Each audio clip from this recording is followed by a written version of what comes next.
Эфристалда ағыралы улантауыз, ардақчылы көрішілер, азыр болсо алдыдағы мөөнөттөрдө аябаганда продуктивдүү эфир маек болгону турат. Анткени мында бизде аябай профессионалдуу, өзүнүн тармагында профессионалдуу инсандар келип отурган мезгили. Жолборс Жоробеков, Мариям Идилова, саясий жана философия илимдеринин докторлору келип отурушат. Саламатсыздарбы? Саламатчылык. Кутман отаңыздар менен. Бүгүн биз сиздердин илимий жаатта эмес, жумуш жөнүндө эмес, үй бүлө жөнүндө, анан 50 жыл бирге түтүн булатып жашаганыңыздар жөнүндө, балдарыңыз, неберелериңиз тууралуу сөз кылгыбыз келип жатат. Анан негизи кыргыздар алгач ушул түп башы ысымга маани беришет экен, агай. Атына заты жарашкан деп. Анан кыргыздар атты жөн эле кое бербептир. Сиздин ысымыңыздан баштасак, Жолборсов ким койду эле?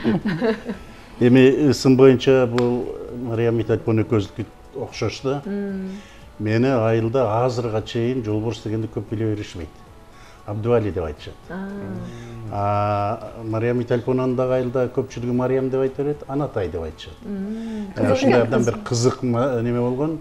Бу Мариямдын тайкеси менин бир тууган агам, ага аталаш.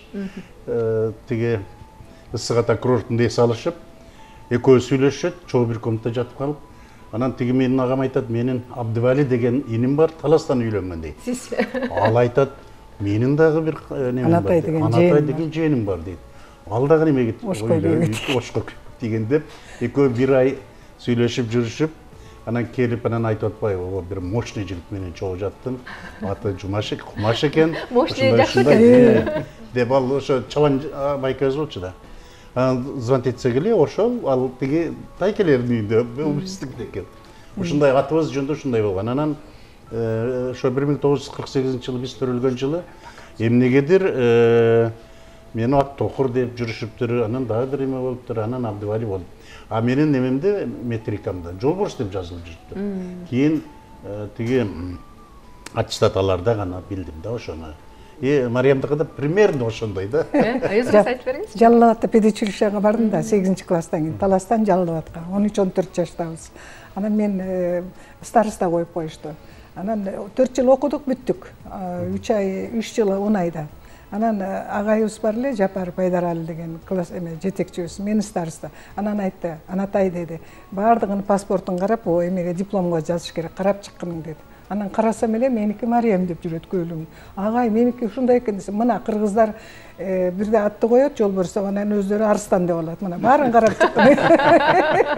Баарын карап чыккының деди да ошондой болгон кызык. Экөөңүздөрдүн алгачкы жолугушуңуздар тууралуу айтып өтүңүз. Андан бери өтөлү. Эми анын көп жактарын Мариям Итальпон айтат болуш керек. Мен токко тержер эле. Мен 66-жылы 11 класс деген болгон, ошонун акыркысы болгон. Ошол жылдары 11 класс, 10 класс чогуу бүтүп, анан мен ал кезде негедир тарых факультети деген өтө абройлуу, ушу абдан укмуш эле да, 17-20 адам болор эле бир орунга. Тапшырып өтпөй калгам. 66-жылы келип. Анан 67, 68, 69-жылы тапшырып өтпөйм. Кайра 3-4 жолу. Анын ортосунда бул заводдо иштеп, тиги болуп, бул болуп, көрүнгөн жерде болуп жүрүп, анан кийин 69-жылы өттүм. Өтүп 4-жолу тапшырганда. Ошондо Мариямдар тиги Жалал абад педучилищесинин кыргыз диплому менен бүтүп келгендер бир эле экзамен берип өтүшөт эле. Азыр юридический факультет болуп турат, ошол жерде тарых факультети, юридикалык факультет, анан география бар. Мен ошол жерде чогулганыбызда биринчи көрүп, иши кылып ошондон баштап 69-жылдан бери чогуу жүрөбүз. 5 жыл чогуу окудук, 5-курсубузда анан кийин үйлөнүштүк. Эми ИСФАКта ар бир анда 100дөн бала окуйт эле го. 100дөн баланын ичинде кыздар аз болчубуз, бир 10 чакты эле болчубуз. Анан бардыгын эле ошол жерде акылдуу балдар экен, бирден тандап алышты. Жакшы мал жайында. Эмне болот, соода болот дегендей баарыбыз жакшы жашап атышат ошол курсташтарыбыз да. Сиздердин үй бүлөңүздүн демилгеси менен жакында эле Борбор каласы Бишкек шаарындагы Ынтымак паркында атайын бир отургуч орнотулган экен, Бул дагы ошол атайын урматына эстелик катары шаарыбыздын көрктөндүрүү иретинде ошол эстеликти ошол отургуч орнотуруу видеосу материалды да даярдап койгон болчубуз. Кыскача көрүп алсак, андан кийин маегибизди улантабыз.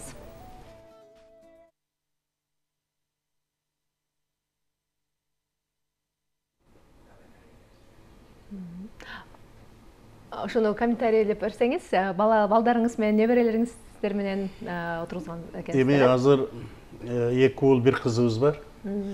Анан кызыбыз Америкада. Америкага көп барабыз, Европанын мамлекеттеринде көп болобуз. Ошондо ушундай бир эмелер бар да. Парктарын барып басып жүрсөң, эс алчу жерлерде басып жүрсөң эле ушундай отургучтар болуп турат. Мындай кичине табличкасы бар. Бул отургучту баланча ветеран, же баланча эмгек сиңирген, же болчу согуштун ардагери, баланчалар орноткон деп жазып коет. Ал тиги 30-жылдыбы, 50-чы, 40-чы азырча. Анан бизде карасам жок экен. Анан ушундай кылбайлыбы деп сүйлөшсөк, бул өтө бир бюрократиялык эмелер көп нерселер экен. Тиги мэрияга, тиги буларга жөн эле алып келип койсо болбойт экен да. Жок, эми ушуга балдар бир топ финансы коротушту, башка неме болду. Ошону дагы бир табынан мен ушул жерден айтып коюшум керек. Коңгантиев Кубанычбек азамат ошол өз немесин алып, ынтымак паркына, ошол парктар боюнча управлениясы деп коем, эмне дейт, ошол болуп ошол жерге орноттук. Балдардын эмеси менен. Бул отургучтун өзүнүн жасалышы дагы сиздин баягы жумушуңузга байланыштуу мындай кагаздын оролушундай болгон түспөлдөш келиптир, Эми бул тиги кагаздын эмеси деп, мына кагаздын жанагы бир декларациябы, же болбосо кандай бир договорбу, ушундай немеси менен деп жасашыптыр. Бизге да аябай жакты, Мариям экөөбүзгө. Ошол орнотушту. Мен ойлоймун, эми буйруса ошол неме уланса жакшы болот эле деп. Анан балдар дагы парк башкармалыгы дагы ушундай болуш керек деп бир жерлерди калтырып, буйруса ушул жагы бүт ушундай болуп кетет го деп ошондой жерди башташты. Мен оюмча жакшы самалык, мүмкүн биздин кыргызстандыктар улантып кетишет. WhatsApp'tan суроо бар экен, жаңыртып койсом. Саламатсыздарбы? Мен сиздердин үй бүлөңүздөр менен аябаганда сыймыктанам дейт. Мага кызык болгон суроо, ушундай профессионалдуу үй бүлөдөгү эркек аял эмне темаларды сүйлөшөт болду экен дейт. Жакшы суроо экен, Биздин мындай да, мындай өзү бир кесип, мындай жакын кесиптегилер, анан кийин чогуу окугандар абдан жакшы да. Бизде убакыт жок, сүйлөшкөнгө да убакыт болсо абдан жакшы сүйлөшөбүз дегенибиз тааныштарыбыз баары бир. Мен мисалы үчүн бир группалашымды көрдүм десем, бул киши да тааныйт, бул айткандарын мен тааныйм.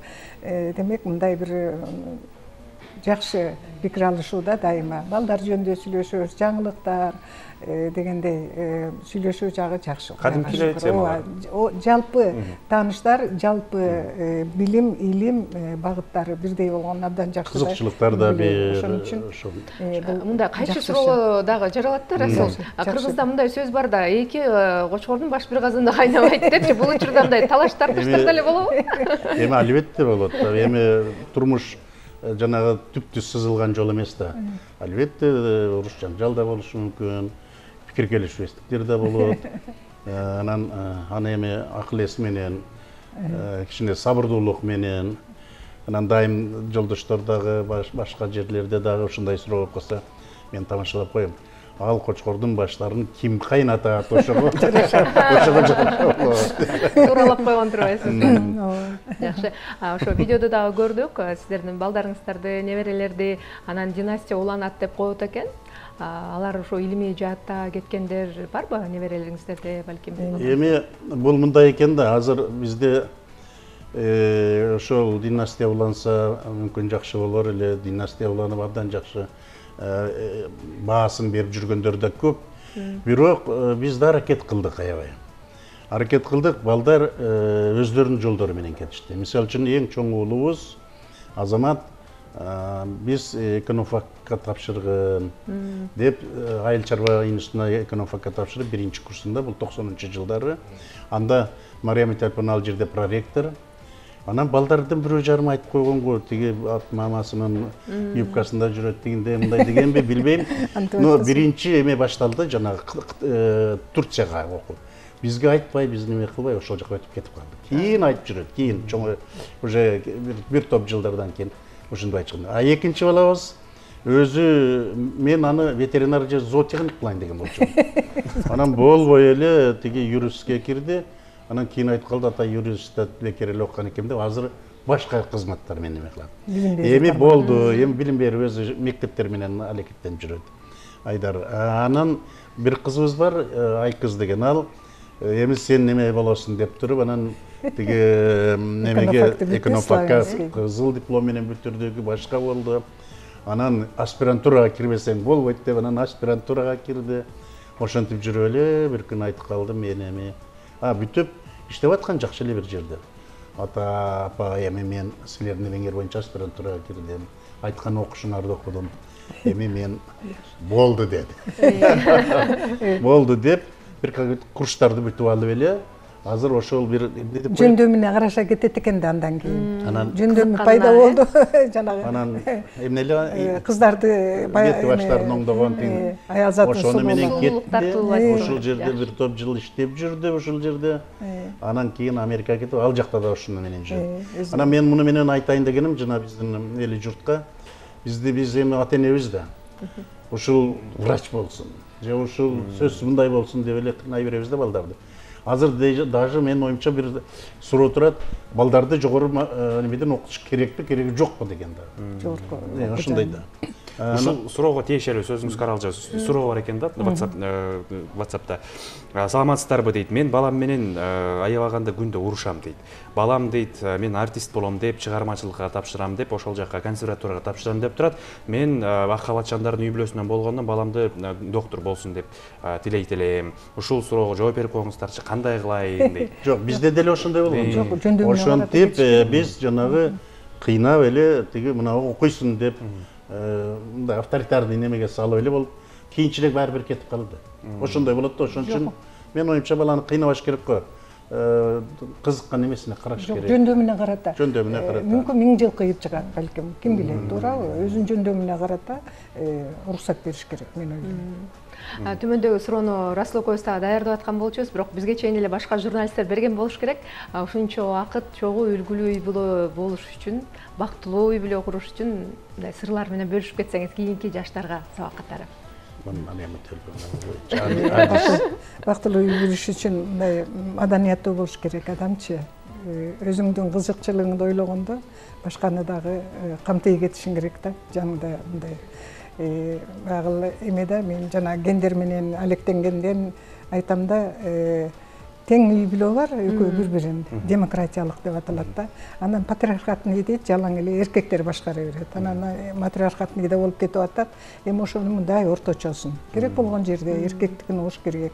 Анан биздин салт боюнча мен студенттерге да айтам, өзүмдүн жанагы китептеримди, изилдөөлөрүмдө да айтып жүрөм, баары бир улуттук баалуулуктарды сакташыбыз керек. Эркекти алдыга коюп, эми биз чыгып атпайбызбы, мен тимеле кыйынмын, ал бул деген менен биздин культура ошондой, маданият биздики, кыргыздардын философиясы, феминизмибизге жакпайт негизи. Ооба, эркекти алдыга коюп, анан дагы бир мындай бир хитрость бар, эми хитрость дегенде эмне? Так, эркек киши ушундай мындай кандай десем, өтө куулугу жок адамдар да булар. Аялдар улам бир нерсени ойлоп таап турабыз да. Мактап, жакшынакай баа берип десе, тоону томкорушат да. Сиз да ошондойсузбу? Анан сиздин үй бүлөңүздөрдүн дагы мындай бир юмор дейбизби, тамаша көйлөгүңүздөр дагы үй бүлөнү бир бекемдеп турат болуш керек, бири-бириңизди. Юмор мен күлдүрө берип, бул киши кээде болду деп калат. Жок, анан бизде жанагы балдарды дагы бул кишини мен эми мындай да, эмеге жаш кезибизде эми азыр андай болбой калды. Базарга тияка бияка чыксак, ой, орус аялдар гүл сатат эле го бир базардын чекесинде. Ой, какая красивая. Мен гүл алам да мисалы үчүн. Ой, какая красивая семья, какая красивая пара деп эле. Ошондо мындай адамдар жөн эле бере берчи, андай азыр жок да. Анан берип коет эле дагы, анан ошол базардан эметип чыгат элек да. Анан айтайын дегеним, бул эмеда ким эме болуш керек, үйдө хозяин болуш керек деген суроо болбош керек да, ыңгайына жараша. Так, маселени чече бериш керек, кеңешип дегендей. Азыр келиндерден сурайбыз, балдардан, керек болсо неберелерден дагы сурап калабыз, бул кандай болот деп. Ошондо мен ойлойм, сыр ошондо да. Анан кийин илгери 95-2000 жылдары депутат болуп калдым. Силерде бир журналист кыздар үйгө келип суроо берип, ким үйдө деп, ушул сен айткан азыркы суроо ким, кимиңер башчысыңар, кимиңер экинчи, акчаны ким кармайт деген эле болор эле ошон. Анан бизде акча мына эле жерде турат деп кухнянын эмесиндеги дасторкон астын көрсөтүп. Чоңурактар болсо Санкт-Петербургде болор. Мына жерде акча, ушул жерде ким керектигин ала берет. Экинчиси эми ким эмне иш кылат деген эми андай бир бөлүнүш деле жок. Бул тиги Мариям Тиятовна жаш балдар менен кыйналып, тигинтип атканда мен деле кири болсо деле, тамак болсо деле жасап койчумун дегендей мындай деп койдум. Ошондо гезитке да жазып жибериптир. Эртеси дагы бир коллегаларым айтып атпайбы. Мен кир жууган аял эркек менен сүйлөшпөймүн деп. Сессияда айтыптыр. Мен анан айтып Жол атам. кеңеште. Эми немесине карата, шартына карата да эми мен тиги бул бала чакасы менен ыйлап бытырап олтурса анан мен эркек элем, мен жасабаймын деп отурган болбойт да. Жасай бериш керек. Анан бул кишиге мен айттым, ошол балага, ошо жаш депутатка, коллегаңызга айтпайсызбы дедим.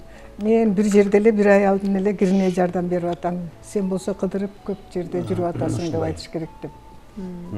Эң сонун акыркы суроолордун бири болсун, үй бүлөлүк маселе болуп калды. Бала тарбиялоодо эки ыкма болуп калды да. Азыр илгери биз балдарды сабап эле чоңойтконбуз, сонун эле болуп өскөн дегендер бар. Бирок азыр балдарга тийбеш керек. Балдарды туура тарбиялаш керек, анын психологиясын бузуп албаш керек деген ой бар. Кыскача жооп болсо. Эми чында ошондой дейм. Мисалы үчүн Америкадан кызыбыз келди, 1-2-3 жашар кызы бар, тым эле кой деп айтпаш керек дейт ошондой.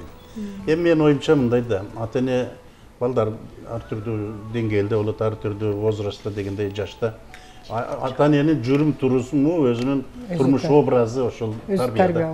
Анан сен тигиндей бол деп неме кылып атып, өзү ошондой болбосо болбойт. Ошон үчүн менин оюмча өздөрүнүн жүрүм туруму, турмушу күнүмдүк ошон менен эле тарбия деген ошол да. Рахмат сиздерге, ийгилик каалайбыз. Урматтуу телегөрүүчүлөргө биз эскертип кетишибиз керек. Кыргыз Республикасы маданиятына эмгек сиңирген ишмер Атахан Кожогулов мөңкө биздин инсандар тууралуу бейне программасын даярдаган болчу. Бул программаны сиздер 7 сентябрь күнү кечки саат 19:28 көрө аласыздар. Биз гана кыска маек кылдык, ал эми кенен материалды мына ушул күнү көрө аласыздар.